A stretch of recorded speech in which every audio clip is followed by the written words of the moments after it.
ವಿದ್ಯಾರ್ಥಿಗಳೇ, ಈ ದಿನ ನಾನು 8ನೇ ತರಗತಿಯ ಕನ್ನಡ ಪಠ್ಯಭಾಗದ ಗದ್ಯ ಭಾಗವಾಗಿರ್ತಕ್ಕಂತಹ ಹೂವಾದ ಹುಡುಗಿ ಎಂಬ ಈ ಒಂದು ಗದ್ಯ ಭಾಗವನ್ನು ನಾನು ನಿಮಗೆ ತಿಳಿಯಪಡಿಸ್ತೀನಿ. ಮಕ್ಕಳೇ, ಹೂವಾದ ಹುಡುಗಿ ಹೆಸರೇ ತಿಳಿಸುವ ಹಾಗೆ ಒಂದು ಹುಡುಗಿ ಹೂವಾಗೋದಕ್ಕೆ ಸಾಧ್ಯನಾ? ಇದನ್ನು ನಾವು ಸ್ವಲ್ಪ ಆಲೋಚನೆ ಮಾಡಿದಾಗ ಕೆಲವೊಂದು ಜಾದುಗಳು ನಡೀತಕ್ಕಂಥದ್ದನ್ನು ನಾವು ಕೇಳಿರ್ತೀವಿ, ಮೋಡಿ ಮಾಡ್ತಕ್ಕಂಥದ್ದನ್ನು ಕೇಳಿರ್ತೀವಿ. ಆದರೆ ಇಲ್ಲಿ ಹೂವಾದ ಹುಡುಗಿ ಎಂಬ ಈ ಒಂದು ಗದ್ಯ ಭಾಗದಲ್ಲಿ ಲೇಖಕರಾದಂತಹ ಎ.ಕೆ. ರಾಮಾನುಜಂ ಅವರು ಬರೆದಿರ್ತಕ್ಕಂಥ ಈ ಒಂದು ಗದ್ಯ ಭಾಗ ಎಲ್ಲವೂ ಸಾಧ್ಯ ಅನ್ನೋದನ್ನ ಇಲ್ಲಿ ನಿರೂಪಿಸಿದ್ದಾರೆ. ಹುಡುಗಿನೂ ಹೂವು ಬಿಡತಕ್ಕಂತಹ ಗಿಡವನ್ನ ಅಥವಾ ಹೂವು ಆಗ್ತಕ್ಕಂಥದ್ದನ್ನ ಈ ಒಂದು ಕಥೆಯಲ್ಲಿ ನಿರೂಪಿಸಿದ್ದಾರೆ. ಇದೊಂದು ಕಾಲ್ಪನಿಕ ಕಥೆ ಆಗಿದ್ರೂ ಸಹ ಓದುಗನ ಮನಸ್ಸನ್ನ ಸೆಳೆಯುವಂತಹ, ಆಕರ್ಷಣೆ ಮಾಡತಕ್ಕಂತಹ ಒಂದು ಸಾಹಿತ್ಯ ಆಗಿದೆ. ಈ ಒಂದು ಜನಪದ ಸಾಹಿತ್ಯ ಅಂತಕ್ಕಂಥದ್ದು ಜನಸಾಮಾನ್ಯರ ಮನಸ್ಸಿನಲ್ಲಿ ಶಾಶ್ವತವಾಗಿ ಉಳಿತಕ್ಕಂಥ ಸಾಹಿತ್ಯ ಆಗಿದೆ. ಇಂದಿನ ಒಂದು ಶಿಷ್ಟ ಸಾಹಿತ್ಯ ಸಂಪದ್ಭರಿತವಾಗಿ ಬೆಳೆಯಲು ಜನಪದ ಸಾಹಿತ್ಯವೇ ಬುನಾದಿಯಾಗಿದೆ ಅಂತ. ಉದಾಹರಣೆಗೆ ನೀವು ನೋಡಿರ್ಬೋದು, ಜನಪದ ಸಾಹಿತ್ಯ. ಏನ್ ಜನಪದ ಸಾಹಿತ್ಯ ಅಂದ್ರೆ, ಜನರು ತಮ್ಮದೇ ಆದಂತಹ ಜೀವನದಲ್ಲಿ ಕಂಡುಂಡಂತಹ ನೋವು, ನಲಿವು ಇವುಗಳನ್ನ ಹಾಡಿನ ಮೂಲಕವೋ ಅಥವಾ ಸಾಹಿತ್ಯದ ಮೂಲಕವೋ ವ್ಯಕ್ತಪಡಿಸಿ ತನ್ನದೇ ಆದಂತಹ ರೀತಿಯಲ್ಲಿ ಅವುಗಳನ್ನ ಸಾಹಿತ್ಯ ರೂಪದಲ್ಲಿ ಬರೆದಿಟ್ರೆ ಅದು ಜನಪದ ಸಾಹಿತ್ಯ. ಅಥವಾ ಜನರ ಬಾಯಿಂದ ಬಾಯಿಗೆ ಹಾಡುಗಳ ಮೂಲಕ ಆಗಿರ್ಬೋದು, ಅಥವಾ ಲಾವಣಿ ಮೂಲಕ ಆಗಿರ್ಬೋದು, ಅಥವಾ ಕಥೆಯ ರೂಪದಲ್ಲಿ ಆಗಿರ್ಬೋದು, ಅದು ಹಾಗೇನೆ ಜನರಿಂದ ಜನರಿಗೆ ಹಬ್ತಾ ಹೋದಂತ ಸಂದರ್ಭದಲ್ಲಿ ಅದನ್ನ ಜನಪದ ಸಾಹಿತ್ಯ ಅಂತಂದೇಳಿ ಕರಿತೀವಿ. ಆದ್ದರಿಂದ ಅದು ಕನ್ನಡ ಸಾಹಿತ್ಯದ ಒಂದು ಬುನಾದಿ ಆಗಿದೆ. ಆದ್ದರಿಂದ ಕನ್ನಡ ಸಾಹಿತ್ಯದಲ್ಲಿ ಜನಪದ ಸಾಹಿತ್ಯಕ್ಕೆ ಒಂದು ವಿಶೇಷವಾದಂತಹ ಸ್ಥಾನ ಇದೆ. ಅದಕ್ಕೆ ಹೇಳ್ತಾರೆ, ಕುರಿತೋದದಿಯಂ ಕಾವ್ಯ ಪ್ರಯೋಗ ಪರಿಣತ ಮತಿಗಳ್ ಎಂಬ ಕವಿರಾಜ ಮಾರ್ಗಕಾರನ ಮಾತು ಎಷ್ಟರ ಮಟ್ಟಿಗೆ ಇಲ್ಲಿ ಮಹತ್ವವನ್ನು ಸಾರ್ತಾ ಇದೆ, ಜನಪದ ಸಾಹಿತ್ಯ ಎಷ್ಟರ ಮಟ್ಟಿಗೆ ತನ್ನ ಮಹತ್ವವನ್ನು ಉಳಿಸ್ಕೊಂಡಿದೆ ಅನ್ನೋದನ್ನು ನಾವಿಲ್ಲಿ ಕಾಣಬಹುದಾಗಿದೆ. ಕುರಿತೋದದಿಯಂ ಕಾವ್ಯ ಪ್ರಯೋಗ ಪರಿಣತ ಮತಿಗಳ್ ಅಂದ್ರೆ ಕುರಿತು ಓದದೆ ಬೃಹತ್ ಕಾವ್ಯವನ್ನ ರಚಿಸುವಂತಹ ಪರಿಣತ ಅಂದ್ರೆ ಪರಿಣತಿಯನ್ನ, ತರಬೇತಿಯನ್ನ ಪಡೆದಿರ್ತಕ್ಕಂತಹ ಬುದ್ಧಿಶಾಲಿಗಳು, ಮತಿಗಳ್ ಅಂದ್ರೆ ಬುದ್ಧಿಶಾಲಿಗಳು ಈ ಕನ್ನಡ ನಾಡಿನ ಜನ ಅಂತಕ್ಕಂಥದ್ದು ನಾವು ಕಾಣಬಹುದಾಗಿದೆ. ಹಾಗಾಗಿ ಕನ್ನಡಿಗರು ಯಾವುದೇ ಒಂದು ವಿಷಯವನ್ನ ಓದದೆ ಬರೆಯದೆ ದೊಡ್ಡದಾಗಿರ್ತಕ್ಕಂಥ ಬೃಹತ್ ಕೃತಿಯನ್ನೇ, ಗ್ರಂಥವನ್ನೇ ರಚಿಸುವಂತಹ ಮಹಾ ಬುದ್ಧಿಶಾಲಿಗಳಾಗಿದ್ದಾರೆ ಅಂತಂದು ಕವಿರಾಜ ಮಾರ್ಗ ಕೃತಿಯಲ್ಲಿಯೇ ಅದು ಸಾಬೀತನ್ನು ಪಡಿಸಿರ್ತಕ್ಕಂಥದ್ದು ನಾವು ಕಾಣಬಹುದಾಗಿದೆ. ಜನಪದ ಸಾಹಿತ್ಯದ ಮಹತ್ವ ನಾವು ಅದರಿಂದಲೇ ತಿಳ್ಕೊಳ್ಬಹುದಾಗಿದೆ. ನಮ್ಮ ಜನಪದರು ತಮ್ಮ ಬದುಕಿನಲ್ಲಿ ಕಂಡುಂಡಂತಹ ಸುಖ ದುಃಖ, ನೋವು ನಲಿವು, ಸರಸ ವಿರಸ, ಪ್ರೀತಿ ವಾತ್ಸಲ್ಯ, ಆಸರಿಕೆ ಬೇಸರಿಕೆ ಇವುಗಳನ್ನ ಗಂಡು ಹೆಣ್ಣೆಂಬ ಭೇದವಿಲ್ಲದೆ ಎಲ್ಲ ಅನುಭವಗಳನ್ನು ಹಾಡುಗಳ ಮೂಲಕ ಆಗಿರ್ಬೋದು, ಕಥೆಗಳ ಮೂಲಕ ಆಗಿರ್ಬೋದು, ಹಾಡುಗಬ್ಬವಾಗಿ ವ್ಯಕ್ತಪಡಿಸಿರ್ತಕ್ಕಂಥದ್ದು ನಾವು ಕಾಣ್ತೀವಿ. ಹಾಗಾಗಿ ಈ ಜನಪದ ಸಾಹಿತ್ಯವಾಗಿರ್ತಕ್ಕಂತಹ ಈ ಒಂದು ಕತೆ ರೂಪದಲ್ಲಿ ಬಂದಿರತಕ್ಕಂತಹ ಹೂವಾದ ಹುಡುಗಿ, ಇದನ್ನ ಲೇಖಕರು ರಾಮಾನುಜಂ ಅಂತಕ್ಕಂಥವರು ತಿಳಿಯಪಡಿಸಿದ್ದಾರೆ. ಇದಕ್ಕೆ ಕಾರಣ ಏನಪ್ಪಾ ಅಂತಂದ್ರೆ, ಹಿಂದೆ ಅವಿಭಕ್ತ ಕುಟುಂಬ ವ್ಯವಸ್ಥೆಯಲ್ಲಿ ಅಜ್ಜ ಅಜ್ಜಿಯರು ಕಥೆಯನ್ನ ಹೇಳ್ತಾ ಇದ್ರು. ಆ ಕಥೆಯನ್ನು ಕೇಳುವಾಗ ಒಂದು ರೀತಿಯ ರೋಮಾಂಚನವನ್ನ ಉಂಟು ಮಾಡ್ತಾ ಇದ್ವು ಆ ಕಥೆಗಳು. ಆ ಕುತೂಹಲ ಕೆರಳಿಸುವಂತಹ, ಕಲ್ಪನಾ ಲೋಕದ ಬಾಗಿಲನ್ನು ತೆರೆಸುವಂತಹ, ಮನಸ್ಸಿಗೆ ಮುದವನ್ನು ನೀಡುವ ಮೂಲಕ ಮಕ್ಕಳಲ್ಲಿ ಒಂದು ರೀತಿಯ ಜ್ಞಾಪಕ ಶಕ್ತಿಯನ್ನ ಬೆಳೆಸ್ತಾ ಇದ್ವು ಈ ಜನಪದ ಕಲೆಗಳು, ಕಥೆಗಳು.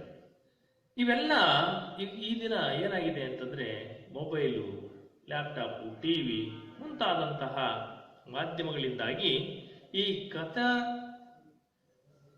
ಸಾಹಿತ್ಯ ಅನ್ನೋದೇ ಕಣ್ಮರೆ ಆಗ್ತಾ ಇದೆ. ಇಂತಹ ಒಂದು ಅನುಭವವನ್ನ ಜನಪದ ಕಲೆಗಳ ಮೂಲಕ ಮಕ್ಕಳಿಗೆ ಕಟ್ಟಿಕೊಡುವಂತಹ ಒಂದು ಅಗತ್ಯ ಇದೆ. ಈಗಿನ ಪ್ರಸ್ತುತ ಸನ್ನಿವೇಶದಲ್ಲಿ ಬರೀ ಮೊಬೈಲು, ಲ್ಯಾಪ್ಟಾಪು, ಟಿವಿ ಇದರಲ್ಲೇ ಮುಳುಗಿರ್ತಕ್ಕಂತಹ ವಿದ್ಯಾರ್ಥಿಗಳಿಗೆ ಜನಪದ ಸಾಹಿತ್ಯದ ಮೂಲಕ, ಕಥೆಯ ಮೂಲಕ ಒಂದು ಅವರ ಜ್ಞಾಪಕ ಶಕ್ತಿಯನ್ನ, ಅವರಲ್ಲಿರ್ತಕ್ಕಂತಹ ನೆನಪಿನ ಶಕ್ತಿಯನ್ನು ಹೆಚ್ಚು ಮಾಡುವ ಸಲುವಾಗಿ ಈ ಒಂದು ಜನಪದ ಕಥೆಯನ್ನ ಲೇಖಕರು ಎ.ಕೆ. ರಾಮಾನುಜನ್ ಇವರು ಈ ಒಂದು ಕಥೆಯನ್ನ ನಿಮಗೆ ಪಠ್ಯ ಪುಸ್ತಕದಲ್ಲಿ ಅಳವಡಿಸಿ ತಿಳಿಯಪಡಿಸ್ತಿದ್ದಾರೆ. ಅವರ ಒಂದು ಸಂಕ್ಷಿಪ್ತ ಪರಿಚಯವನ್ನ ಮಾಡಿಕೊಳ್ಳೋಣ. ಎ.ಕೆ. ರಾಮಾನುಜಂ ಇವರು ಕವಿಯೂ ಹೌದು, ಚಿಂತಕರೂ ಹೌದು, ಜಾನಪದ ತಜ್ಞರೂ ಕೂಡ. ಹೀಗೆ ವಿವಿಧ ಪ್ರತಿಭೆಗಳ ಸಂಗಮವೆಂದು ಖ್ಯಾತರಾಗಿದ್ದಾರೆ ಎ.ಕೆ. ರಾಮಾನುಜಂ. ಇವರ ಪೂರ್ಣ ಹೆಸರು ಅತ್ತಿಫಟ್ ಕೃಷ್ಣಸ್ವಾಮಿ ರಾಮಾನುಜನ್ ಅಂತ. ಅತ್ತಿಫಟ್ ಕೃಷ್ಣಸ್ವಾಮಿ ರಾಮಾನುಜನ್ ಅಂತಂದು ಇವರು ಮಾರ್ಚ್ 16, 1929ರಲ್ಲಿ ಮೈಸೂರಿನಲ್ಲಿ ಜನಿಸ್ತಾರೆ. 16 ಮಾರ್ಚ್, ಇವರ ಕಾಲ 16 ಮಾರ್ಚ್ 1926. ಇವರ ಸ್ಥಳ ಮೈಸೂರು.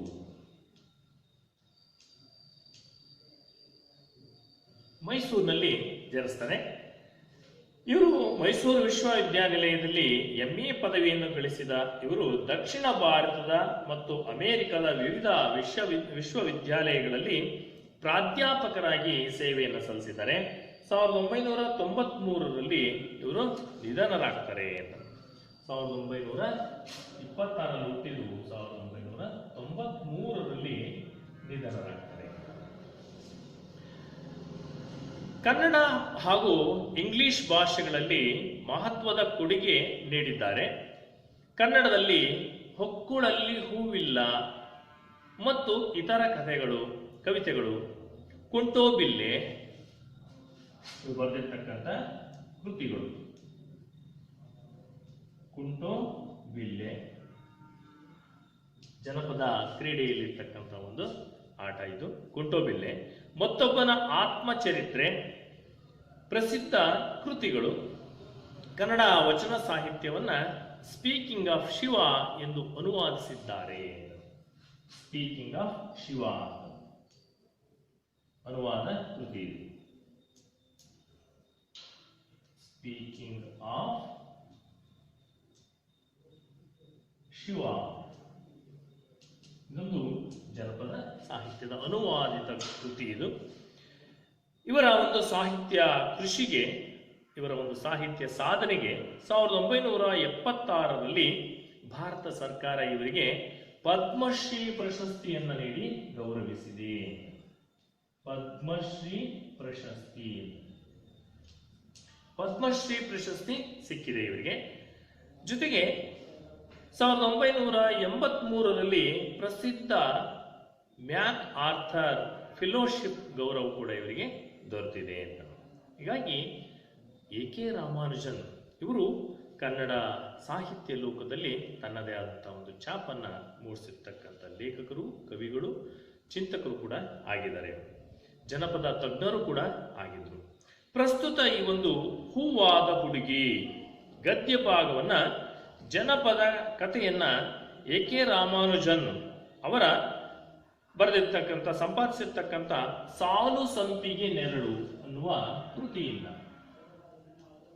ಸಾಲು ಸಂಪಿಗೆ ನೆರಳು ಈ ಒಂದು ಜನಪದ ಕೃತಿಯಿಂದ ಪ್ರಸ್ತುತ ಗದ್ಯ ಭಾಗವನ್ನ ಆರಿಸಿಕೊಳ್ಳಲಾಗಿದೆ. ಈ ಒಂದು ಗದ್ಯ ಭಾಗದಲ್ಲಿ ಆಶಯ ಭಾವ ಎನ್ನುವುದನ್ನು ನೋಡೋಣ. ಇಲ್ಲಿ ಕೂಲಿ ಮಾಡಿ ತಮ್ಮನ್ನು ಸಾಕುತ್ತಿದ್ದ ತಾಯಿಯ ಕಷ್ಟವನ್ನು ನೋಡಿದ ಹೆಣ್ಣು ಮಗಳು ತಾಯಿಗೆ ನೆರವಾಗಲು ತಾನು ಹೂವಿನ ಗಿಡವಾಗಿ ಹೂ ಮಾರಿ ಹಣವನ್ನು ಸಂಗ್ರಹಿಸುವ ಈ ಹೂವಿನ ರಹಸ್ಯವನ್ನು ತಿಳಿದು ಆಕೆಯನ್ನೇ ಮದುವೆಯಾಗುವ ದೊರೆ ಮಗ ಹೂವಿನ ಗಿಡವಾಗುವ ಹುಡುಗಿಯು ತನ್ನ ಗಂಡನ ತಂಗಿಯಿಂದಲೇ ಕಷ್ಟಕ್ಕೆ ಸಿಲುಕಿ ಯಾತನೆಯನ್ನು ಅನುಭವಿಸಿ ಕೊನೆಗೆ ಎಲ್ಲಾ ತೊಂದರೆಗಳಿಂದ ಪಾರಾಗಿ ದಂಪತಿಗಳು ಒಂದಾಗುವ ಕಥೆ ಇದು.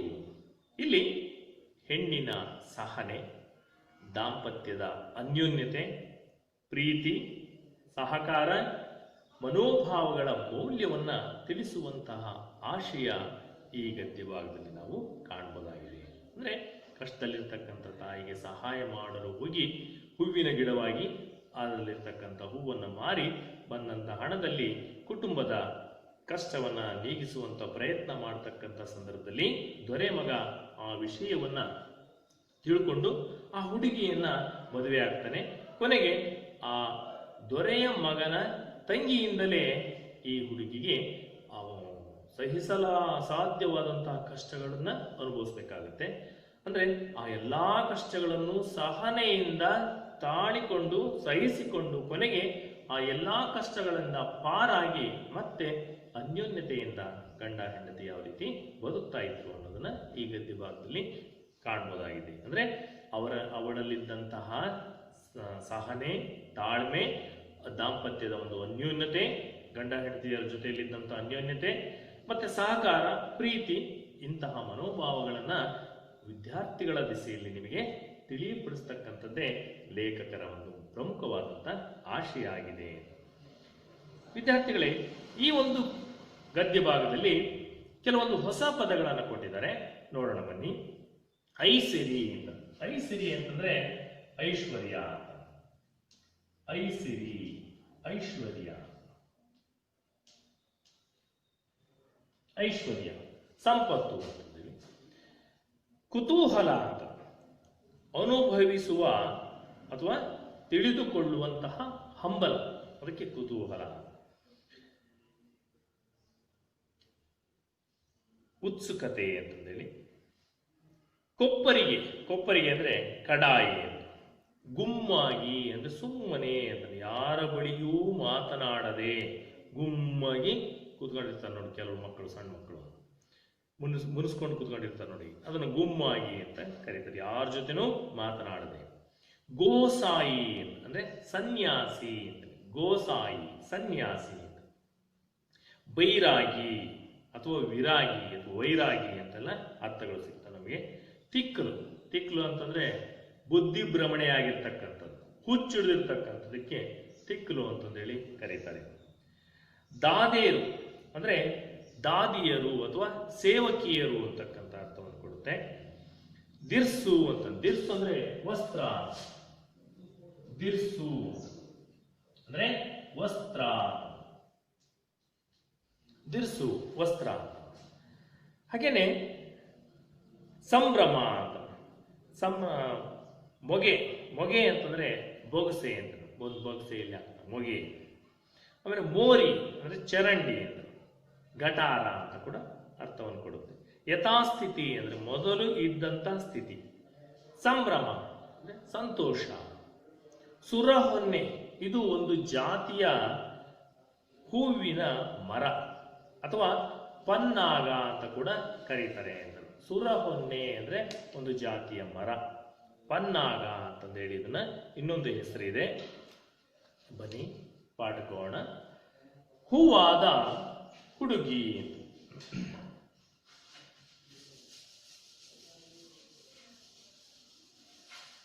ಹೂವಾದ ಹುಡುಗಿ. ಒಂದು ಪಟ್ಟಣ, ಅಲ್ಲೊಬ್ಬ ದೊರೆ ಇದ್ದಾನೆ. ಆತನಿಗೆ ಇಬ್ಬರು ಹೆಣ್ಣು ಮಕ್ಕಳು ಮತ್ತು ಒಬ್ಬ ಮಗ. ದೊರೆಯ ಮೊದಲನೆಯ ಹೆಣ್ಣು ಮಗಳಿಗೆ ಲಗ್ನ ಆಗಿದೆ. ದೊರೆಯ ಇಬ್ಬರು ಹೆಣ್ಮಕ್ಳು, ಒಬ್ಬ ಮಗ ಇದ್ದಾನೆ.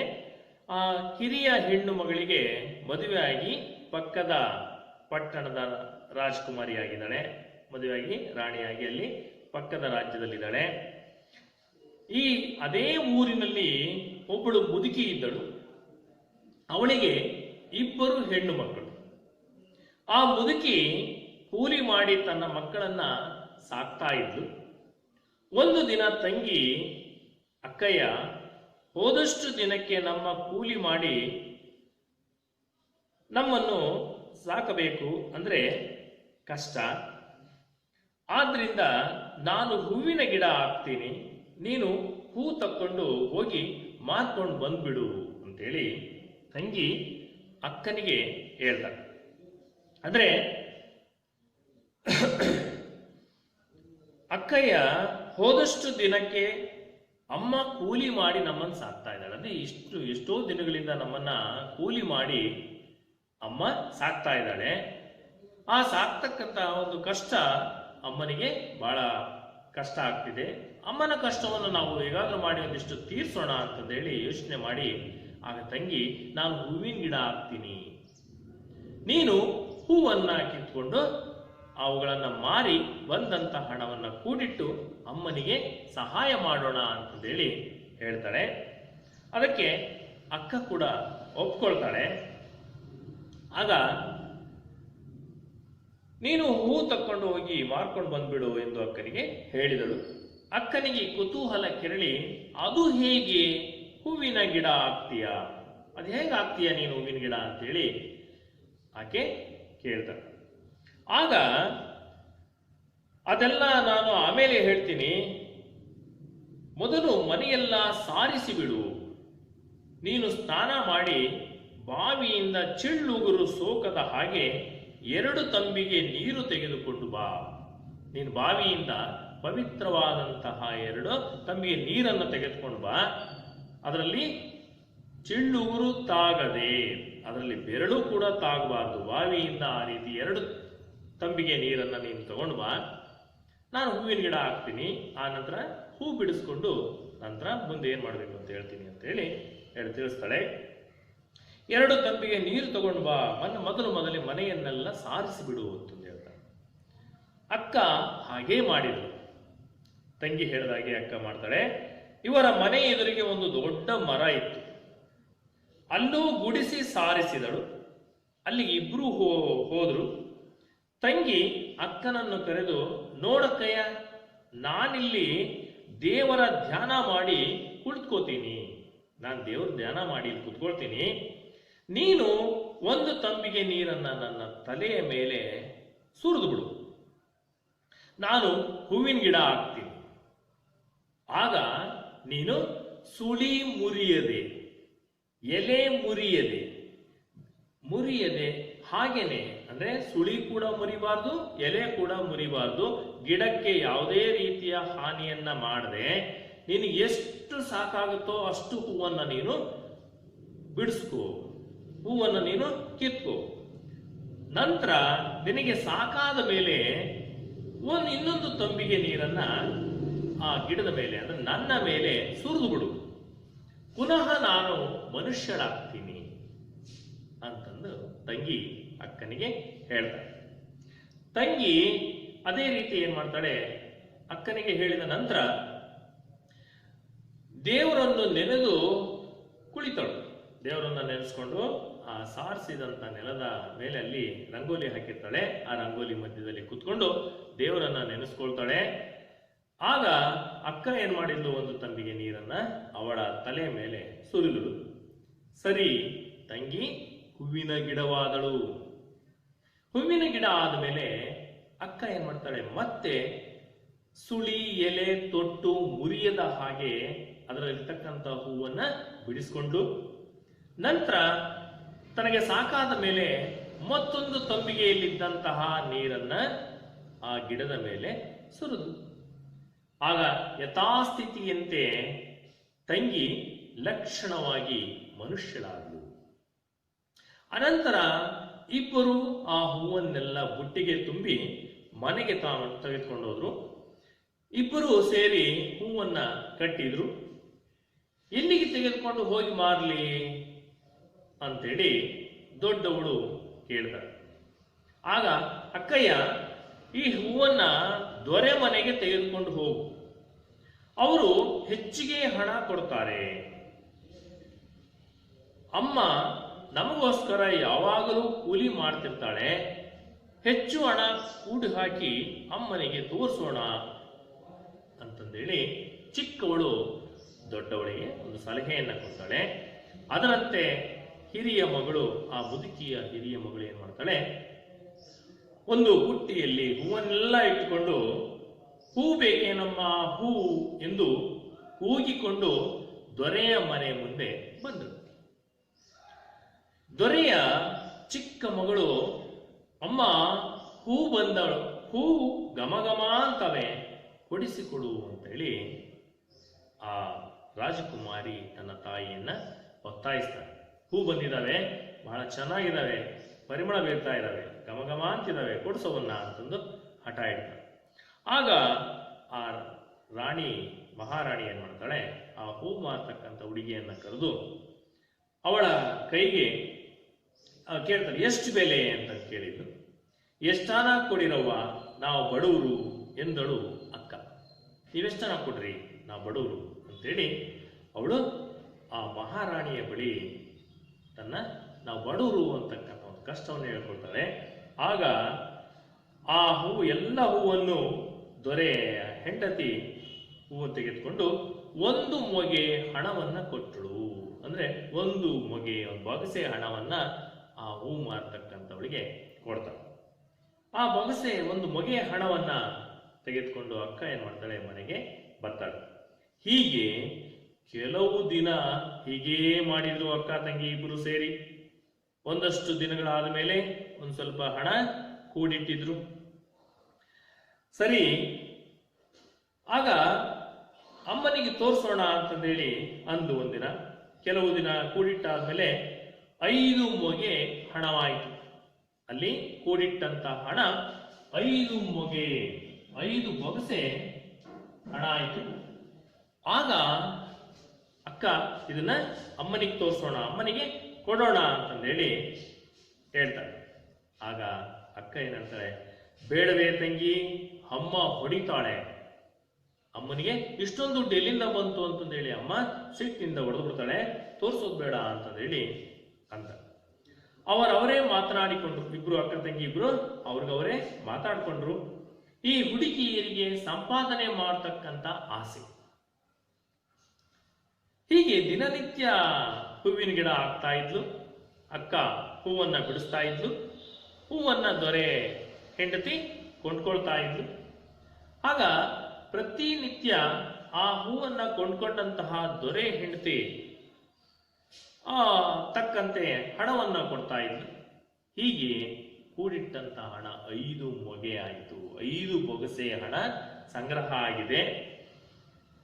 ಇದೇ ರೀತಿ ನಡೀತಾ ಇರ್ತಕ್ಕಂಥ ಸಂದರ್ಭದಲ್ಲಿ ಈ ಹೂವು, ಅಂದ್ರೆ ಅವನ್ನೆಲ್ಲ ಬಾಡಿದ ಮೇಲೆ ಆ ಹೂವನ್ನ ಅರಮನೆಯ ಹಿಂಭಾಗದಲ್ಲಿ ಸುರಿತಾ ಇದ್ರು, ತಗೊಂಡೋಗಿ ಹಾಕ್ತಾ ಇದ್ರು. ಅದು ಈ ಹೂವು ದೊರೆಯ ಮಗನ ಕಣ್ಣಿಗೆ ಬಿತ್ತು. ಆ ಬಾಡಿದ ಹೂವಿನ ಬಾಡಿದ ಮೇಲೆ ಆ ಹೂವನ್ನ ತಗೊಂಡೋಗಿ ದೊರೆ ಅರಮನೆ ಹಿಂಭಾಗದಲ್ಲಿ ಸುರಿತಾ ಇದ್ದರಿಂದ ಅದನ್ನ ಒಂದು ದಿನ ದೊರೆಯ ಮಗ ನೋಡ್ಕೊಳ್ತಾನೆ. ಆ ಹೂ ಹೇಗಿದ್ದು, ಬಾಡಿದ್ರೂ ಸಹ ಒಳ್ಳೆ ಘಮಘಮ ಅನ್ನಿಸ್ತಾ ಇತ್ತು. ಇಂತಹ ಸೊಗಸಾದ ಹೂವನ್ನು ಅವನೆಂದೂ ನೋಡೇ ಇರಲಿಲ್ಲ. ಈ ಹೂವನ್ನು ಯಾರು ತಂದು ಕೊಡ್ತಾರೆ ಎಂದು ಯೋಚಿಸಿ ಆ ದೊಡ್ಡ ಹುಡುಗಿ ತಂದು ಕೊಡುವುದನ್ನು ನೋಡಿ ಅವಳನ್ನೇ ಹಿಂಬಾಲಿಸಿ ಹೋಗಿ ನೋಡಿದ. ಆ ರಾಜ್ಕುಮಾರನಿಗೆ ಅನುಮಾನ ಆಗಿ, ಯಾರು ತಂದು ಕೊಡ್ತಾರೆ ಇಷ್ಟೊಂದು ಹೂನ ಅಂತೇಳಿ ಒಂದು ದಿನ ಆ ಹೂ ಮಾರ ಹುಡುಗಿ ಬಂದಾಗ, ದೊಡ್ಡ ಹುಡುಗಿ ಬಂದಾಗ ಅವಳನ್ನೇ ಹಿಂಬಾಲಿಸ್ಕೊಂಡು ಹೋದ. ಅಲ್ಲಿ ಆ ಮನೆಯ ಸುತ್ತಮುತ್ತ ಹೂವಿನ ಗಿಡಗಳು ಇಲ್ಲದೆ ಇರ್ತಕ್ಕಂಥದ್ದನ್ನ ಗಮನಿಸಿದ.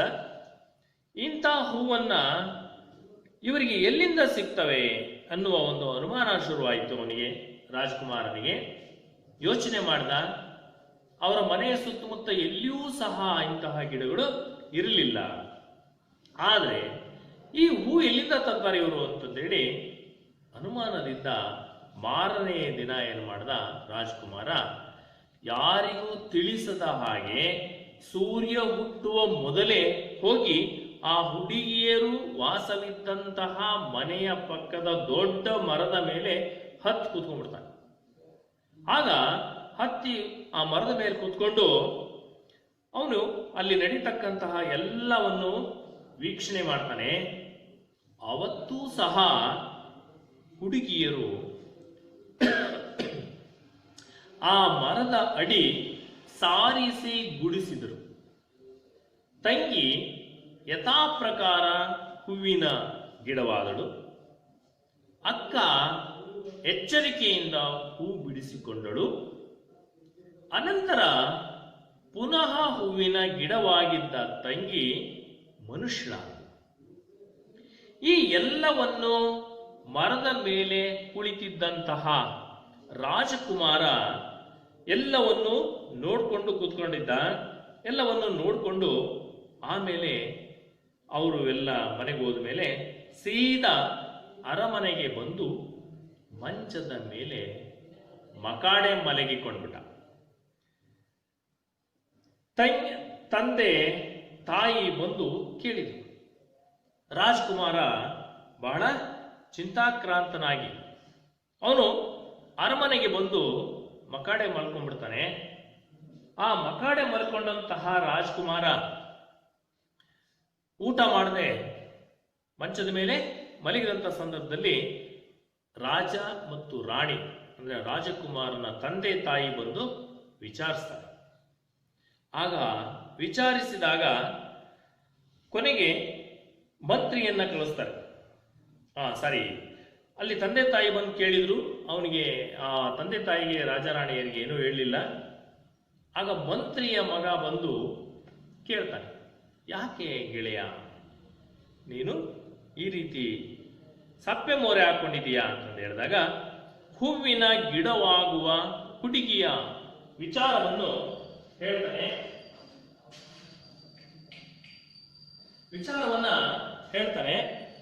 ಆಗ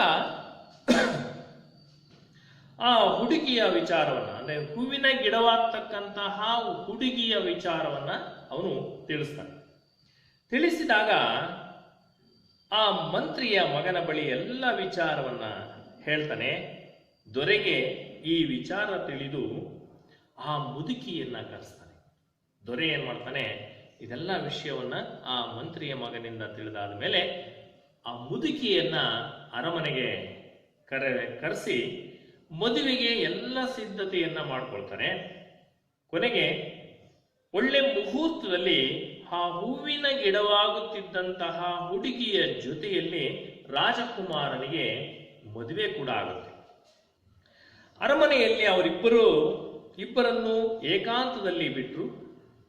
ಏಕಾಂತದಲ್ಲಿ ಬಿಟ್ಟಂತ ಸಂದರ್ಭದಲ್ಲಿ ಇವನಿಷ್ಟಕ್ಕೆ ಇವನಿದ್ದಾನೆ, ಅವಳಿಷ್ಟಕ್ಕೆ ಅವಳಿದ್ದಾಳೆ.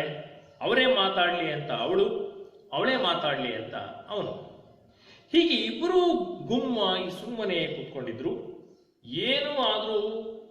ಏನೇ ಆದರೂ ಮಾತಾಡಿಸಲೇ ಇಲ್ಲವಲ್ಲ, ಅವರು ಮಾತಾಡಿಸಲೇ ಇಲ್ವಲ್ಲ, ಮತ್ತೆ ಯಾಕೆ ಮದುವೆ ಆದ್ರು ನನ್ನನ್ನ ಅಂತೇಳಿ ಯೋಚನೆ ಮಾಡ್ತಾ ಇದ್ರು. ಈ ಸಂಪತ್ತಿಗೆ ನನ್ನ ಮದುವೆ ಆದ್ರಿ ಅಂತ ರಾಜಕುಮಾರನನ್ನು ಆ ಹುಡುಗಿ ಕೇಳೇ ಬಿಟ್ಲು.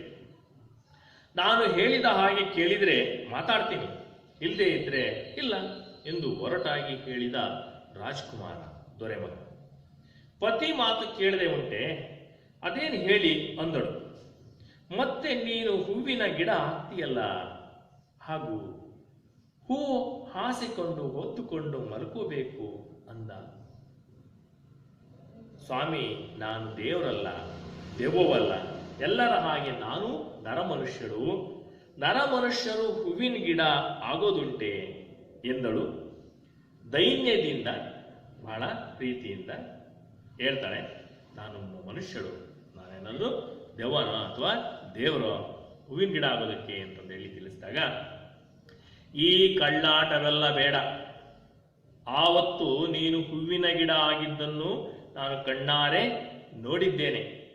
ನನ್ನ ಮುಂದೆ ನೀನು ಹೂವಿನ ಗಿಡ ಆಗದಿದ್ದ ಮೇಲೆ ಇನ್ಯಾರ ಮುಂದೆ ಆಗ್ತೀಯಾ ಎಂದು ಸಿಟ್ಟಾಗ ಕಣ್ಣೀರನ್ನು ಸೆರಗಿನಿಂದ ಒರೆಸಿಕೊಂಡಂತಹ ಹುಡುಗಿ, ಸ್ವಾಮಿ ಸಿಟ್ಟಾಗಬೇಡಿ, 2 ತಂಬಿಗೆ ನೀರನ್ನು ತರಿಸಿ ಮಂತ್ರಿಸಿಕೊಟ್ಟು ನೀರನ್ನು ಹಾಕುವ ವಿಧಾನ ಹಾಗೂ ಹೂವನ್ನು ಬಿಡಿಸುವ ವಿಧಾನವನ್ನು ಹೇಳಿ ದೇವರನ್ನು ನೆನೆಯುತ್ತಾ ಕುಳಿತರು.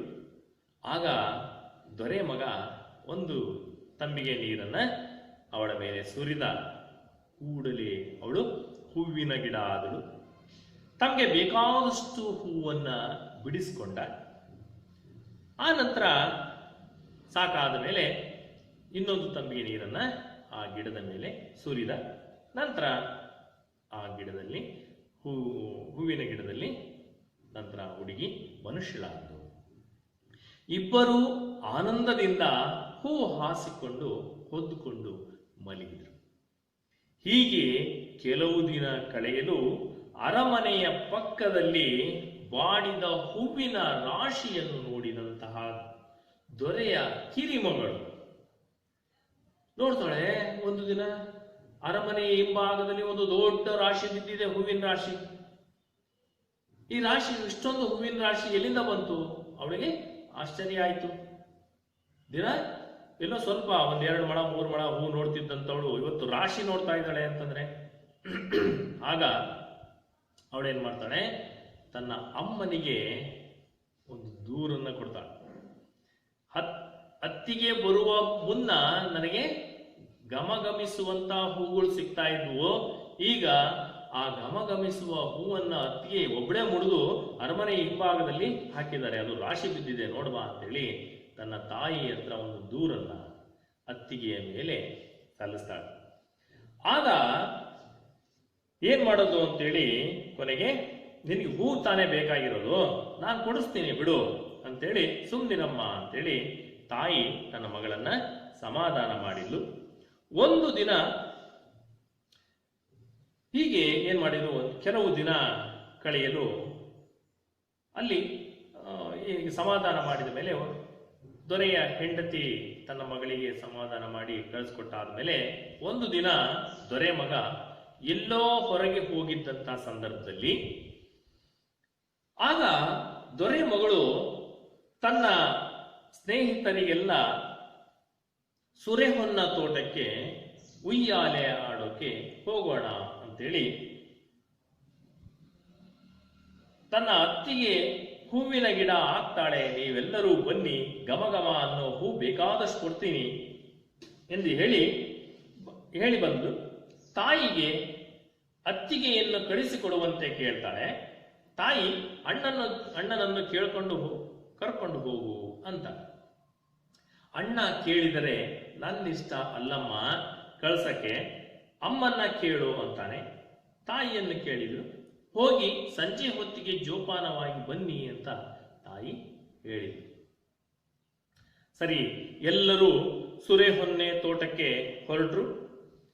ಉಯ್ಯಾಲೆ ಹಾಡುತ್ತಾ ಇದ್ದಂತ ಸಂದರ್ಭದಲ್ಲಿ ಇದ್ದಕ್ಕಿದ್ದಂತೆ ದೊರೆ ಮಗಳು ಅತ್ತಿಗೆಯ ಬಳಿ ಬರ್ತಾಳೆ. ಅತ್ತಿಗೆ, ನೀನು ಹೂವಿನ ಗಿಡ ಆಗ್ತೀಯಲ್ಲ, ಆಗು ಅಂದ. ಅಯ್ಯೋ ದೇವ್ರೆ, ಇದು ಯಾರು ನಿನಗೆ ಹೇಳಿದ್ದು? ನಾನು ನಿಮ್ಮ ಹಾಗೆ ಮನುಷ್ಯಳೆ, ಹುಚ್ಚಾಗಿ ಆಡಬೇಡ ಎಂದು ಗದರಿಸಿದ್ಲು ಅತ್ತಿಗೆ.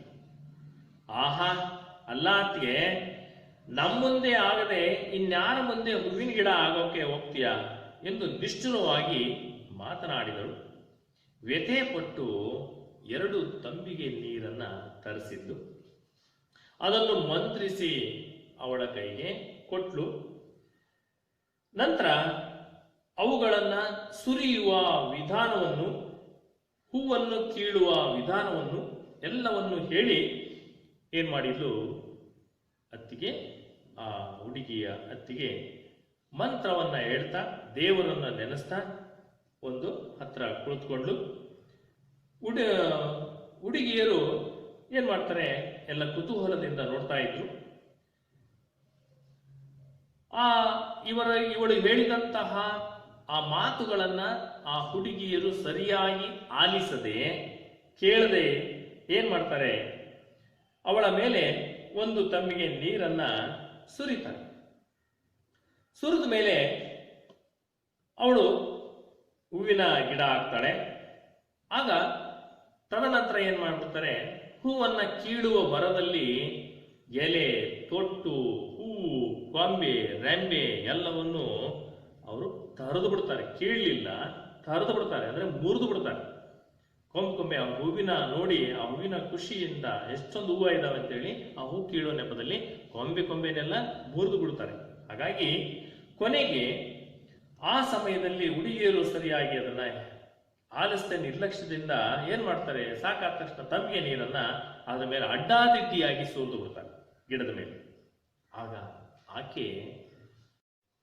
ಆಕೆ ಆಗ ಅರ್ಧಂಬರ್ಧ ಗಿಡ ಆದಳು. ಅಷ್ಟು ಹೊತ್ತಿಗೆ ಸಾಯಂಕಾಲ ಆಗಿತ್ತು. ಗುಡುಗು ಸಿಡಿಲಿನ ಮಳೆ ಪ್ರಾರಂಭ ಆಯಿತು. ಆಗ ಅವರು ಹೂ ಕೀಳೋ ಸಂಭ್ರಮದಲ್ಲಿ ತೊಟ್ಟು, ಎಲೆ, ಸುಳಿ, ಕಿತ್ತು, ರೆಂಬೆಯನ್ನೆಲ್ಲ ತರೆದು ಬಿಟ್ಟರು. ಅದಾದ ಮೇಲೆ ಆ ಮಳೆಗೆ ಹೆದರಿ ಮನೆಗೆ ಹೋಗೋ ಆತುರದಲ್ಲಿ ಮತ್ತೊಂದು ತಂಬಿಗೆ ನೀರನ್ನ ಅಡ್ಡಾದಿಡ್ಡಿಯಾಗಿ ಸುರಿದು ಹೊರಟೋಗಿದ್ರು.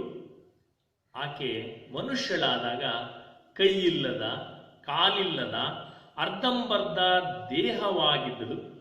ಮೈಯೆಲ್ಲ ಗಾಯವಾಗಿತ್ತು. ಆ ಮಳೆಯ ನೀರಿನಲ್ಲಿ ತೇಲಿಕೊಂಡು ಬಹುದೂರ ಹೋಗಿ ಅಲ್ಲೊಂದು ಮೋರಿಯಲ್ಲಿ ಬಿದ್ದಿದ್ದು ಈ ಹುಡುಗಿ, ರಾಜಕುಮಾರನ ಹೆಂಡತಿ. ಕೊನೆಗೆ ಈ ಹುಡುಗಿಯರೆಲ್ಲ ಎದುರುಕೊಂಡು ವಿಪರೀತ ಜೋರಾದ ಮಳೆ ಬಂದಿದ್ದರಿಂದ ಹೋಗಿ ಅರಮನೆಯನ್ನ ಸೇರ್ಕೊಂಡ್ಬಿಟ್ರು. ಮಾರನೇ ದಿನ ಅತ್ತ ಕಡೆಯಿಂದ ಅರಳೆ ತುಂಬಿದ, ಅಂದ್ರೆ ಹತ್ತಿ ತುಂಬಿದ ಗಾಡಿಗಳು ಬರ್ತಾ ಇದ್ವು. ಆ ಸಮಯದಲ್ಲಿ ಚರಂಡಿಯಲ್ಲಿ, ಆ ಗಟಾರದಲ್ಲಿ ಬಿದ್ದಂತಹ ಈ ರಾಜಕುಮಾರನ ಹೆಂಡತಿ, ಹೂವಾಗುವಂತಹ ಹುಡುಗಿ, ಹೂವಿನ ಗಿಡವಾದಂತಹ ಹುಡುಗಿ ಅಲ್ಲಿ ಮುಲುಕ್ತಾ ಇದ್ಲು. ಹಾ ಹಾ ಅಂತಂದೇಳಿ ನೋವಿನಿಂದ ನರಳ್ತಾ ಇದ್ಲು. ಆ ಕೊರಗ್ತಾ ಬಿದ್ದಿರ್ತಕ್ಕಂಥದ್ದನ್ನ ಗಾಡಿಯವನೊಬ್ಬ ನೋಡ್ತಾನೆ. ಗಾಡಿಯಲ್ಲಿ ಇದ್ದಂತ ಹತ್ತಿಯನ್ನ ಏರ್ಕೊಂಡು ಬರ್ತಿದ್ದಂತ ಗಾಡಿಯಲ್ಲಿ ಕುಳಿತಿದ್ದಂತ ಒಬ್ಬ ವ್ಯಕ್ತಿ ಅದನ್ನು ನೋಡ್ತಾನೆ. ಒಂದು ದೇಹದ ಮುದ್ದೆ ಅಲ್ಲಿ ಕಾಣ್ತಾ ಇದೆ. ಒಂದು ದೇಹದ ಮುದ್ದೆ, ಅದಕ್ಕೆ ಕೈಯಿಲ್ಲ, ಕಾಲಿಲ್ಲ, ಮುಖ ಮಾತ್ರ ಚೆನ್ನಾಗಿತ್ತು. ಬಟ್ಟೆ ಇಲ್ಲ, ಬರೆ ಇಲ್ಲ, ಮೈ ಮೇಲೆ ಬಟ್ಟೆ ಕೂಡ ಇಲ್ಲ. ಅಯ್ಯೋ ಮನುಷ್ಯ ಕಣಪ್ಪ ಅಂತ ಹೇಳಿ ತನ್ನ ತಲೆಯಲ್ಲಿದ್ದ ವಸ್ತ್ರವನ್ನ ಹಾಕಿ ಗಾಡಿ ಮೇಲೆ ಕೂಡಿಸಿಕೊಂಡು ಮುಂದೂರಿನ ಹಾಳು ಮಂಟಪದಲ್ಲಿ ಗಾಡಿಯನ್ನ ನಿಲ್ಲಿಸಿ ಅವಳನ್ನ ಆ ಒಂದು ಮಂಟಪದ ಮೇಲೆ ಕೂರಿಸಿ, ಮುಂದಿನ ಮಂಟಪದಲ್ಲಿ ಕೂರಿಸಿ, ಯಾರಾದರೂ ಅನ್ನ ನೀರು ಕೊಟ್ರೆ ಜೀವ ಉಳಿಸ್ಕು ಅಂತ ಹೇಳಿ ಅಲ್ಲಿಂದ ಹೋಗ್ತಾರೆ. ಇತ್ತ ನಿಜವಾದ ಸಂಗತಿ ತಿಳಿದೆ ದೊರೆಯ ಮಗ, ಆಕೆಯ ಗಂಡ ಬೇಜಾರಾಗಿ ಗೋಸಾಯಿ ದಿರ್ಸ ಹಾಕಿಕೊಂಡು, ಸನ್ಯಾಸಿ ವೇಷ ಹಾಕಿಕೊಂಡು, ಗಡ್ಡ ಮೀಸೆಯನ್ನ ಬಿಟ್ಟುಕೊಂಡು ಒಳ್ಳೆ ದೇವದಾಸನ ತರ ಅವನು ದೇಶಾಂತರ ಹೊರಟೋಗ್ತಾನೆ. ತನ್ನ ಹೆಂಡತಿ ಇಲ್ಲದಂತಹ ಬಾಳು ನನಗೆ ಬೇಡ ಅಂತಂದೇಳಿ, ಈ ಅರಮನೆಯ ಸುಖನೂ ಬೇಡ ಅಂತೇಳಿ ದೇಶಾಂತರ ಹೋಗ್ತಾನೆ. ಹೀಗೆ ಅವನು ಅರಮನೆ ಬಿಟ್ಟು ಬಹುದೂರದ ಕಡೆಗೆ ಹೊರಟೋಗ್ಬಿಡ್ತಾನೆ. ಇತ್ತ ಮೈಯೆಲ್ಲ ಗಾಯವಾಗಿ ಅರ್ಧಂಬರ್ಧ ದೇಹವಾಗಿದ್ದಂತ ಆ ಹುಡುಗಿ ಇವಳು ತನ್ನ ಗಂಡನ ದೊಡ್ಡಕ್ಕಳ ಮದುವೆ ಮಾಡಿಕೊಟ್ಟಿದ್ದ ಪಟ್ಟಣದಲ್ಲಿ ಬಿದ್ದಿದ್ದಳು. ಅಂದ್ರೆ ಆ ರಾಜಕುಮಾರನ ಅಕ್ಕನಿಗೆ ಮದುವೆ ಮಾಡಿಕೊಟ್ಟಂತಹ ಪಕ್ಕದ ಪಟ್ಟಣ ಇತ್ತಲ್ಲ, ಆ ಪಟ್ಟಣದ ಊರಿನ ಕಟ್ಟೆಯ ಮೇಲೆ ಇವಳನ್ನ ಬಿಟ್ಟೋಗಿದ್ರು. ಅಲ್ಲಿ ಬಿದ್ದಿದ್ಲಲ್ಲ, ಹಾಗಾಗಿ ಅಲ್ಲಿ ಜನ ಓಡಾಡ್ತಾ ಇದ್ದಂಥವರು ಆ ಪಟ್ಟಣದ ದಾದಿಯರು, ಅಂದ್ರೆ ಈ ರಾಜಕುಮಾರನ ಅಕ್ಕನ ಸೇವಕಿಯರು. ಅವ್ರೇನ್ ಮಾಡ್ತಾರೆ, ದಾದಿಯರು ಗೌಡೆಯರು ದಿನವಹಿ, ದಾದಿಯರು ಗೌಡೆಯರು ಅಂದ್ರೆ ಅವರ ಸೇವಕಿಯರು, ಅಲ್ಲಿರ್ತಕ್ಕಂಥ ಹೆಂಗಿಳೆಯರು, ಆ ಮಹಾರಾಣಿಯ ಹೆಂಗಿಳೆಯರು, ಅವರೆಲ್ಲ ದಿನ ನಿತ್ಯ ನೀರಿಗೆ ಹೋಗಿ ಬರುವಾಗ ಅದೇ ದಾರಿಯಲ್ಲಿ ಕೆರೆಗೆ ನೀರಿಗೆ ಹೋಗ್ತಕ್ಕಂಥ ಬರ್ತಕ್ಕಂಥ ಸಮಯದಲ್ಲಿ ಇವಳನ್ನ ನೋಡ್ತಾ ಇದ್ರು. ಈ ವಿಚಾರದ ರಾಣಿಗೆ ತಿಳಿಸ್ತಾರೆ, ಅಮ್ಮ ಅಮ್ಮ, ಅವಳನ್ನು ನೋಡಿದ್ರೆ ನಿಮ್ಮ ತಮ್ಮನ ಹೆಂಡತಿಯಂತೆ ಕಾಣ್ತಾಳೆ, ಕರೆತರಲಿ ಎಂದು ಕೇಳ್ತಾರೆ. ಅವಳನ್ನು ನೋಡಿದ್ರೆ ಒಂದು ಹೆಂಗಸಿದಾಳೆ ಅಲ್ಲಿ, ಅವಳನ್ನು ನೋಡಿದ್ರೆ ನಿಜವಾಗಿಯೂ ನಿಮ್ಮ ತಮ್ಮನ ಹೆಂಡತಿಯ ತರಹನೇ ಕಾಣ್ತಾ ಇದ್ದಾಳೆ, ಅವಳನ್ನ ಅರಮನೆಗೆ ಕರ್ಕೊಂಡು ಬರೋಣ ಅಂತೇಳಿ ಕೇಳ್ತಾರೆ. ಆಗ ಹೋಗ್ರೆ ಹೋಗ್ರೆ ಅವಳ ಸೇವೆ ಮಾಡಿ ಅನ್ನ ಹಾಕಬೇಕಾಗುತ್ತೆ ಎಂದು ತಾತ್ಸಾರ ಮಾಡ್ತಾಳೆ. ಆ ರಾಜಕುಮಾರನ ಅಕ್ಕ ಅಂದ್ರೆ ಪಕ್ಕದ ಪಟ್ಟಣದ ಆ ಒಂದು ರಾಜಕುಮಾರಿ ಅಥವಾ ರಾಣಿ, ಹೋಗ್ರೆ ಅವಳು ಸೇವೆ ಮಾಡ್ಕೊಂಡು ನೀವೇ ಬಿದ್ದಿರಿ ಅಂತಂದೇಳಿ ಅವಳಿಗೆ ಅನ್ನ ಹಾಕ್ಬೇಕಾಗತ್ತೆ ಅಂತೇಳಿ ಒಂದು ರೀತಿ ಉದಾಸೀನದ ತಾತ್ಸಾರದ ಮಾತನ್ನ ಆಡಿ ಕಳಿಸ್ಕೊಡ್ತಾಳೆ. ಆಗ ದಾದೆಯರು ಕೊನೆಗೆ ಅವಳನ್ನು ಬಿಡಲಿಲ್ಲ, ಅಷ್ಟಕ್ಕೆ ನಿಲ್ಲಿಸ್ತಿಲ್ಲ. ಗೋಗರರು, ಮಹಾರಾಣಿ ನೀವು ಇದಕ್ಕೆ ಒಪ್ಕೊಳ್ಳೇಬೇಕು. ಅವಳು ನೋಡಿದ್ರೆ ಅಯ್ಯೋ ಅನ್ಸುತ್ತೆ, ನಿಮ್ಮ ತಮ್ಮನ ಹೆಂಡತಿಯೇ ಇದ್ದ ಹಾಗಿದ್ದಾಳೆ, ಯಾಕೆಂದ್ರೆ ಮುಖ ಚೆನ್ನಾಗಿತ್ತು, ಕೈಕಾಲು ಕಾಣ್ತಿರ್ಲಿಲ್ಲ, ಹಾಗಾಗಿ ಏನೋ ಕಷ್ಟದಲ್ಲಿದ್ದಾಳೆ, ಅವಳೇ ಇರ್ಬೋದು ಅಂತಂದೇಳಿ ಕೊನೆಗೆ ಗೋಗರಿತಾರೆ. ಗೋಗರದಿದ್ದಕ್ಕೆ ಕೊನೆಗೆ ಮಹಾರಾಣಿ ಅವಳ ಸೇವೆ ನೀವೇ ಮಾಡಬೇಕಾಗುತ್ತೆ ಅಂತಂದೇಳಿ ಕೊನೆಗೆ ಒಪ್ಕೊಳ್ತಾಳೆ. ಅರಮನೆಗೆ ಅವಳನ್ನ ಕರ್ಕೊಂಡು ಬರೋದಕ್ಕೆ ಒಪ್ಕೊಳ್ತಾಳೆ. ಅವಳ ಸೇವೆ ನೀವೇ ಮಾಡಬೇಕು ಅಂದಳು. ಒಂದು ಕಂಡೀಷನ್, ಷರತ್ ಹಾಕಿದ್ಲು, ಅವಳ ಸೇವೆ ನೀವೇ ಮಾಡಬೇಕು, ನಾನು ಮಾಡಲ್ಲ. ಆಗ ರಾಣಿ ಹೇಳಿದಾಗ ಆಯ್ತು ನಾವೇ ಮಾಡ್ತೀವಮ್ಮ ಎಂದು ಒಪ್ಕೊಂಡು ಆ ಸೇವಕಿಯರು ಅವಳನ್ನ ಅರಮನೆಗೆ ಕರೆದುಕೊಂಡು ಬರ್ತಾರೆ. ನೀರು ನಿಡಿ ಒಯ್ದು ಅವಳಿಗೆ ಸ್ನಾನಗಿನ ಮಾಡಿಸಿ ಬಟ್ಟೆಯನ್ನ ಉಡಿಸಿ ಅರಮನೆಯ ಬಾಗಿಲಲ್ಲಿ ಕೂರಿಸ್ತಾರೆ.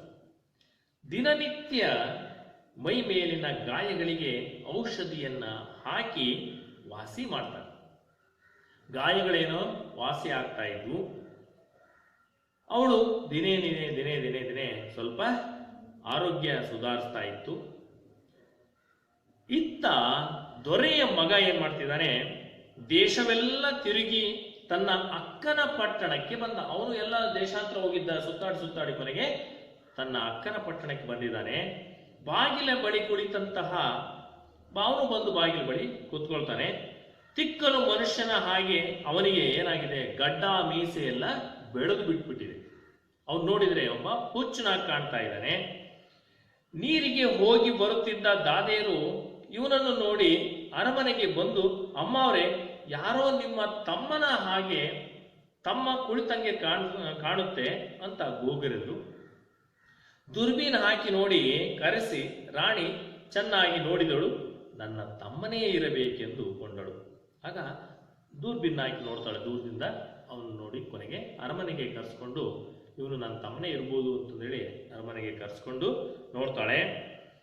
ಅಲ್ಲಿ ಕೊಪ್ಪರಿಗೆ ಎಣ್ಣೆಯನ್ನ ಕಾಯಿಸಿ ನೆತ್ತಿಗೆ ತಿಕ್ಕಿ ಹಂಡೆ ನೀರನ್ನ ಹಾಕಿಸಿ ತನ್ನ ತಮ್ಮನೇ ಹೊರತು ಬೇರಲ್ಲವೆಂದು ತಿಳಿದುಕೊಂಡಳು. ಕೊನೆಗೆ ದಿನಕ್ಕೊಂದು ಅಡಿಗೆ, ದಿನಕ್ಕೊಂದು ವಸ್ತ್ರ ದಿರಿಸು ಕೊಟ್ಲು. ಆದರೆ ಆತ ಮಾತನಾಡಲೇ ಇಲ್ಲ. ಇಷ್ಟೆಲ್ಲ ಸೌಲಭ್ಯವನ್ನು ಒದಗಿಸಿಕೊಟ್ರು, ಅವನು ಮಾತಾಡಲೇ ಇಲ್ಲ. ಅಷ್ಟು ಹೊತ್ತಿಗೆ ಇಬ್ಬರಿಗೂ ತಾವು ಅಕ್ಕ ತಮ್ಮ ಅನ್ನೋದು ಚೆನ್ನಾಗಿ ಗೊತ್ತಾಯಿತು. ಗಡ್ಡ ಮೀಸೆ ಎಲ್ಲ ತೆಗೆಸಿ ಅವನು ನೋಡಿದಾಗ ಕೊನೆಗೆ ಅವನು ನಿಜವಾಗಿಯೂ ನನ್ನ ತಮ್ಮ ಅಂತಂದು ಅವಳಿಗೆ ಗೊತ್ತಾಯಿತು, ಇವಳು ನನ್ನ ಅಕ್ಕ ಅಂತಂದು ಇವ್ರಿಗೂ ಗೊತ್ತಾಯಿತು.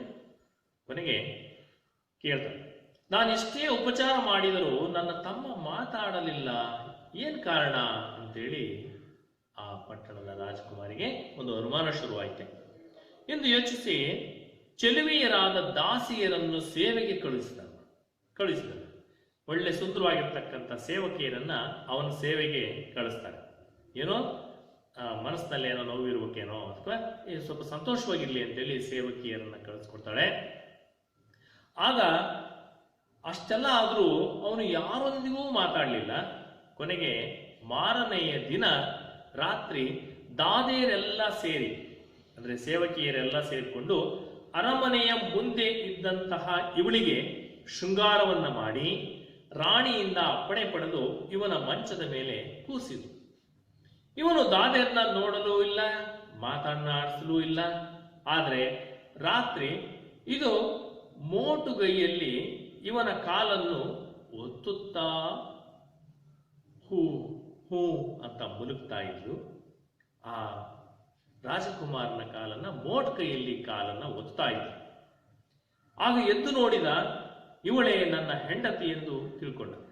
ಅಯ್ಯೋ, ಇವಳೇ ನನ್ನ ಹೆಂಡತಿ ಅಂತ ಅವನಿಗೆ ಗೊತ್ತಾಯಿತು. ನಿಂತಿದ್ದ ಮಾತು ಬಂತು. ಅವನಿಗೆ ಮಾತು ನಿಂತೋಗಿತ್ತು, ಮಾತೇ ಬರ್ತಾ ಇರಲಿಲ್ಲ, ಮಾತು ಬಿದ್ದೋಗ್ಬಿಟ್ಟಿದ್ದು. ಈಗ ಹೆಂಡತಿ ಮುಖ ನೋಡಿದ ತಕ್ಷಣ ಅವನಿಗೆ ಎಲ್ಲ ಮಾತುಗಳು ಬಂದವು. ನಿಂತಿದ್ದ ಮಾತು ಬಂತು. ಆಗ ಅವನು ಮಾತು ಬಂದ ತಕ್ಷಣ ಏನು ಎತ್ತ ಎಂದು ಅವಳನ್ನ ವಿಚಾರಿಸಿದ. ಯಾಕೆ, ಏನಾಯ್ತು, ಹೇಗಾಯ್ತು ಅಂತೇಳಿ ಎಲ್ಲವನ್ನು ವಿಚಾರಿಸಿದ. ಆಕೆ, ನಿಮ್ಮ ತಂಗಿಯಿಂದಾಗಿ ಹೀಗಾಯ್ತು, ನಿಮ್ಮ ತಂಗಿಯಿಂದ ಹೀಗೆ ಆಯ್ತು ಅಂತೇಳಿ ತನ್ನ ಹಿಂದೆ ನಡೆದಂತ ಎಲ್ಲ ಕಥೆಯನ್ನ ಹೇಳ್ತಾಳೆ. ಅದಕ್ಕೆ ಏನು ಮಾಡಬೇಕು ಅಂತೇಳಿ ಅವರು ಚರ್ಚೆ ಮಾಡಿದಾಗ ಕೇಳ್ದ. ಹೆಚ್ಚಿಗೆ ಏನು ಮಾಡಬೇಡಿ, ಚಿಳ್ಳುಗುರು ಸೋಕದ ಹಾಗೆ 2 ತಂಬಿಗೆ ನೀರನ್ನು ತನ್ನಿ ಅಂತೇಳಿ ಅವಳು ತಿಳಿಸ್ತಾಳೆ. ಆತ ಯಾರಿಗೂ ಗೊತ್ತಾಗದ ಹಾಗೆ 2 ತಂಬಿಗೆ ನೀರನ್ನ ತಂದುಕೊಟ್ಟ. 2 ತಂಬಿಗೆ ನೀರನ್ನ ಮಂತ್ರಿಸಿಕೊಟ್ಟು, ಮೊದಲು ಈ ತಂಬಿಗೆ ನೀರನ್ನು ಹೊಯ್ದು ಬಿಡಿ, ಹೂವಿನ ಗಿಡ ಹಾಕ್ತೀನಿ.